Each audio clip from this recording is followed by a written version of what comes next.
What's going on, guys, Messi here and welcome to a brand new video. Welcome to a daily dose of transfer content, and today is going to be Wednesday the 29th of July. We have confirmed deals to go through as well as the rumours. So just before we get started, if you could do our good stuff by leaving a like rating, press the subscribe button if you're new, and press the bell notification next to it so you never miss an upload. My previous episode will be down below in the description box, and the current schedule every day at 8 AM UK time, there'll be a new video for you to look forward to. And finally, drop a comment below, I'll try to respond to as many as I can. So the first transfer today should have probably been in yesterday's episode, but unfortunately the time was a bit off and it was announced just after I finished making the video. So Brighton have completed the signing of free agent Adam Lallana. He signed a 3-year contract with the club, and that's after leaving Liverpool as a free agent. He'll wear the number 14 shirt for his new club, and I think it's a good bit of business for all parties involved. They've got a good player in Lallana, and for him, he'll now get regular first team football. Our next transfer has been going on for some time now, and that is Victor OSIMHEN to Napoli. So Fabrizio Romano has said that it's actually confirmed, and here we go, which is his phrase. Today the deal will be completed for €50 million plus additional bonuses, and he said that on Tuesday. So by Wednesday, yesterday for you guys, this transfer should finally be done. He's going to sign a contract until June 2025, and the price has come down a lot from the originally quoted fee about 2 weeks ago. They were saying it was costing like 81 million. Our next story is pretty interesting, and that is that Falcao is being linked with a move to David Beckham's Inter Miami. The Colombian forward is currently on vacation in Miami, as is David Beckham. Fans are connecting the dots and trying to work out if it's transfer related, because the striker also followed Inter Miami on Instagram just yesterday. Fans have even started buying the club shirt with Falcao on the back. That's to try and convince the club to sign him from Galatasaray. So it could just be all a complete coincidence, but he was linked to Inter Miami back in 2018. And it would be somewhat of a Galactico signing, not just for Inter Miami, but for the MLS in general, because bear in mind, he used to be the best striker in the world at one point. Ligue 1 side OGC Nice have agreed a deal with Sevilla, that's to sign Portuguese international attacking midfielder Ronnie Lopez. The source is Record and Nice Matin, and it will be an initial season-long loan, but includes a €20 million option to buy.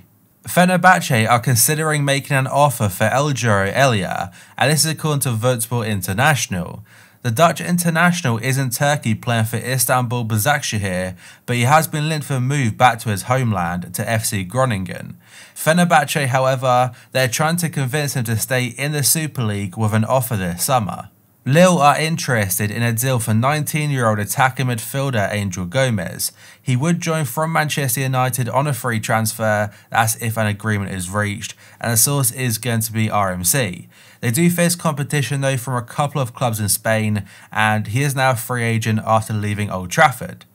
Juventus have agreed personal terms with Napoli striker MILIK, and the only thing left to do now is work out a fee with Napoli to sign the forward. Though it does say only thing to be worked out, it's probably the main thing in the transfer.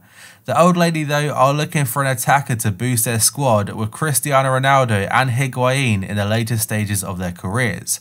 MILIK, who is 26, he wants to join the Serie A champions. Gianluca Di Marzio does say Juve are also considering offering Federico Bernardeschi as part of any deal. And MILIK has been attracting a lot of interest, and for Napoli, they're pretty much replacing him with Victor OSIMHEN. Aston Villa playmaker Jack Grealish is a target for Manchester United boss Ole Gunnar Solskjaer.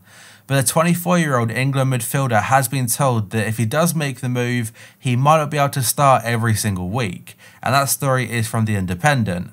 And the thing is though for Jack Grealish and his future is that if Villa did get relegated, he would definitely be leaving essentially. Villa really wouldn't have too much of a great stance in negotiations, but now they've stayed in the Premier League, they can demand a much higher fee. ESPN are saying Real Madrid are contemplating over a move for Sevilla defender Koundé.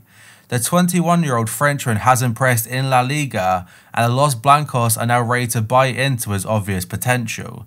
And I keep saying that Madrid have said, or Florentino Perez has said, that Real Madrid will be very quiet in this transfer window. But it depends how much Koundé would cost. He didn't rule out any transfers whatsoever.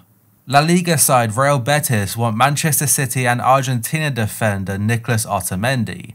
He is now 32 years old, and City are hoping to replace him with Bournemouth and Dutch defender Nathan Ake. And they're set to pay about 35 to 40 million for the Dutch centre-back, and I don't think they'll get a massive fee for Otamendi. Some good news now for Arsenal fans is that apparently, according to AS, they are on the verge of re-signing Dani Ceballos on loan for another season. Real Madrid at first were pretty reluctant to let him go out on loan for a second time, but it looks like Arsenal have managed to work out some kind of deal. And this comes just one day after Manchester City were interested, or the rumoured interest was there.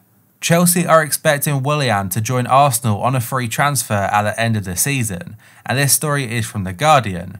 The 31-year-old is set to become a free agent in August, and he has yet to accept the Blues' terms over a possible contract extension.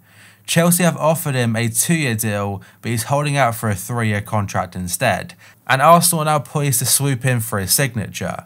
But Sky Sports are running a bit of a different story contradicting the other one, saying that Chelsea are quietly confident that by the end of this week, they might be able to agree terms with Willian. There's apparently been some kind of breakthrough in talks with him and all parties involved, so he could stay at Stamford Bridge. But now Willian's agent has confirmed his future will be decided after the FA Cup final on the 1st of August. He says that he has currently got 2 offers from Premier League clubs, 2 from European clubs, and 1 from the MLS. Jonathan David will be the replacement for Victor Osimhen. Lille are very advanced in talks with Ghent for the Canadian forward, and their club president is confident a deal will be finalised in the next few days. And that story is from a journalist called Nicolo Shearer. The player was linked to Leeds United a couple days ago, but could well have been Ghent trying to force Lille to pay the extra money to get the deal over the line. And Jonathan David has been very public, saying he wants to go to Ligue 1 and in particular to Lille. Tottenham are close to completing the signing of Southampton midfielder Pierre-Emile Højbjerg, and this story is from Sky Sports News. The London club have offered about £15 million for the Denmark international, but the Saints are apparently holding out for £25 million, as that's about what Everton offered last week. Kyle Walker-Peters, who has been on loan at Southampton since January from Spurs, that apparently he could be part of any type of deal, so they could well offer £15 million and Kyle Walker-Peters, and they'll get Højbjerg in return. Barcelona have reached out to Villarreal to discuss the availability of Pau Torres, and this story is from Cadena Cope. The Catalan side rate him very highly and are looking to sign a new centre-back this window, but Villarreal are not interested in selling, and they could hold out for the €50 million release clause currently in his contract. There has also been interest from a few Premier League sides, including Manchester City. Sport are saying that Barcelona playmaker Felipe Coutinho, he's asked Arsenal for more time to make a decision about his future, with Leicester City and Tottenham also interested in the 28-year-old Brazil attacking midfielder. Coutinho's agent has claimed that the player wants to return to the Premier League, and maybe Arsenal could be a good choice for him, and he was linked as part of a swap deal with GUENDOUZI. Inter have set their sights on Borussia Mönchengladbach's Matthias Ginter, and this story is from Sky Germany. The Italian side need a replacement for Diego Godin, who only joined the San Siro club 1 year ago, and they do see Ginter as the ideal candidate, but they face competition from both Chelsea and Arsenal, with the Premier League sides looking to improve their defences, which have been very shaky this season. Inter midfielder Marcelo Brozovic could be on his way to Bayern Munich, with Corentin Tolisso heading the opposite direction to Inter. According to Calciomercato, Brozovic wants to leave the Nerazzurri, and the Bundesliga champions are an option that appeals. It's understood Inter may ask for Tolisso in return, that's if any deal for Brozovic is discussed. And it would kind of make sense for both parties, because there have been a lot of rumours saying Tolisso could be leaving, and Brozovic the exact same, and he could be going to Bayern. And now we have a very strange story from To Do Fishes. They're saying striker Edinson Cavani, he's agreed to join Benfica following his exit from PSG. And this comes just days after Benfica ruled out a deal for the striker because of his wage demands. I'm not sure if there's much truth in this because he has also been linked to Atletico Madrid, a return to Napoli, and most recently a deal to go to Leeds United. Now, again, I'd be very surprised if he does go to Benfica because he would demand a very high wage and salary, and also a very high signing on bonus. And with them saying that they can't really afford him, with Fischer saying that a deal is now agreed, whether this is like an old story resurfacing, I'm not too sure, but for me, it doesn't make too much sense. Arsenal have had a second bid for Thomas Partey rejected by Atletico Madrid. They've offered about 25 million euros plus Matteo Guendouzi to Atletico Madrid. That's in exchange for the central defensive midfielder. And that story is from Get French Football News. The Gunners want to bring Partey to London this summer, but Atleti will not let him go unless they receive an offer which matches his release clause, which is about 50 million euros. And Arsenal have told them they're not willing to pay his full clause amount. And Guendouzi is open to joining Atletico, but he would prefer to move to Barcelona instead. Crystal Palace will listen to offers for Wilfried Zaha this summer, and Everton are getting ready to make a move for the forward. The Ivory Coast international wants to leave Selhurst Park, and the Toffees are preparing a bid for the player. That story is from the Daily Mirror.